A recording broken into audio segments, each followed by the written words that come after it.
Magandang umaga po. Muli ang inyong lingkod, si Chef Roy. Kumusta po kayong lahat? Shout out po sa lahat ng makakapanood ng video kong ito. Pagpapalain po kayo ng Diyos. Sa umaga pong ito, may babasahin po ang inyong lingkod. Pakinggan po ninyo, ito po ay salita ng ating Panginoong Jesus. Sulat po ng kanyang mga apostol. Pakinggan po ninyo sa John 3:1 hanggang 7 po. Babasahin po yung lingkod, tapos ipapaliwanag po yung lingkod. Ganito po. May isang parasiyo na nagngangalang Nicodemo na pinuno ng mga Hudyo. Isang gabi, pumunta siya kay Jesus at sinabi, Rabbi, ibig po sabihin ng Rabbi, guro. Rabbi, nalalaman po namin kayo'y isang tagapagturong mula sa Diyos sapagkat walang makakagawa ng mga himalang ginagawa ninyo kung wala sa inyo ang Diyos.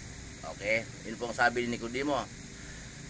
Sumagot si Jesus, tandaan mo ang sasabihin kong ito. Malibang ipanganak na muli ang isang tao, hindi niya makikita ang kaharian ng Diyos. Yan ang sabi niya ang ating Panginoong Jesus. Paanong maipanganak pang muli ang isang taong matanda na?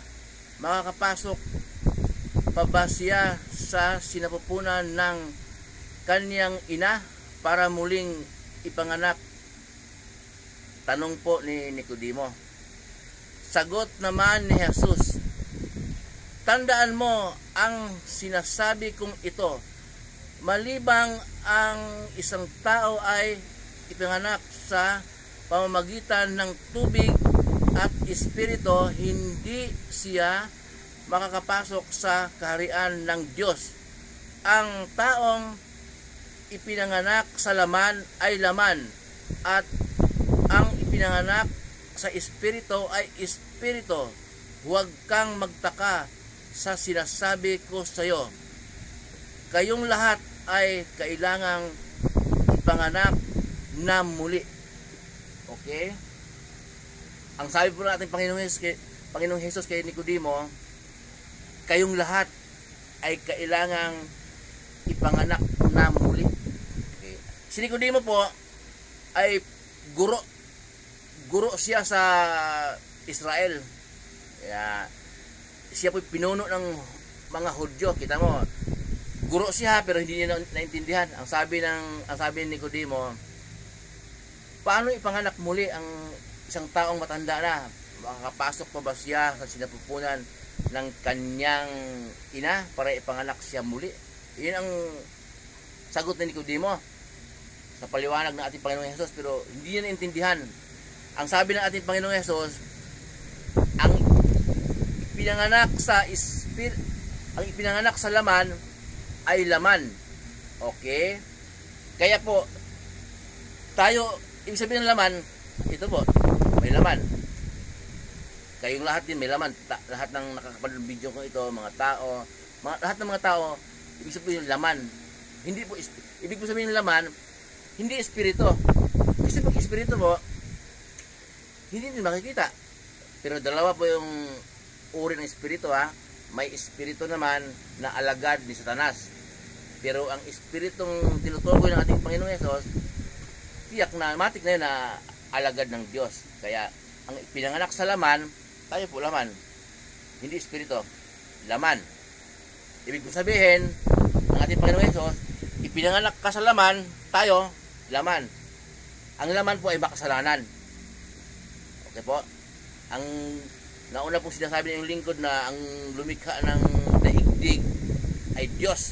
Pero ngayon, ang daigdig at ang Diyos ay magkalaban dahil sa tayong nakatira, ipinanganak sa laman, ipinanganak sa makasalanan, tukso. Karamihan sa atin, hinahanap talaga yung tukso. Okay? Okay po, tukso sa pagkakasala. Ngayon po, ang sabi natin Panginoong Jesus, ang taong pinanganak sa laman ay laman. Ang pinanganak sa espiritu ay espiritu.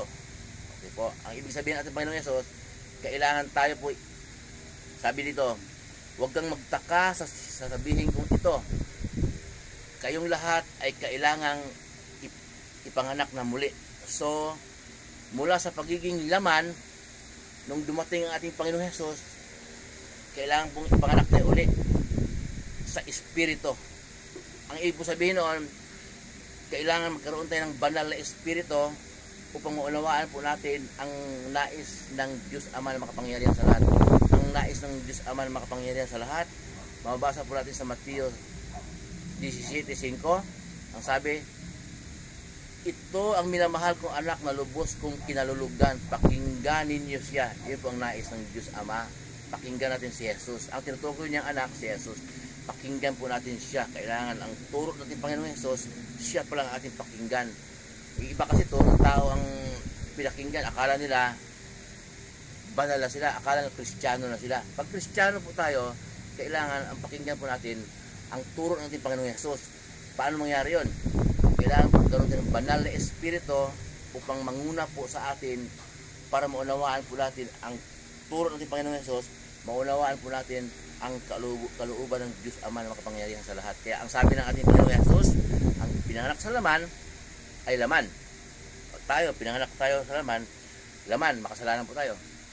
Ang taong ipanganak sa laman, laman, makasalanan. Kaya huwag kang magtaka sa sasabihin kong ito sa'yo. Sabi ng ating Panginoong Hesus kay Nicodemo, kailangan, kayong lahat, kailangan ipanganak na muli. Okay, ipanganak tayo muli sa espiritu. Kailangan po, ang Diyos kasi ay espiritu.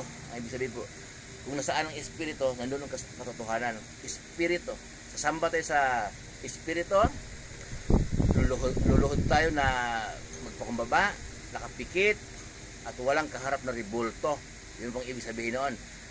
Espiritu ang Diyos. Kaya sambahin po natin siya na espiritu.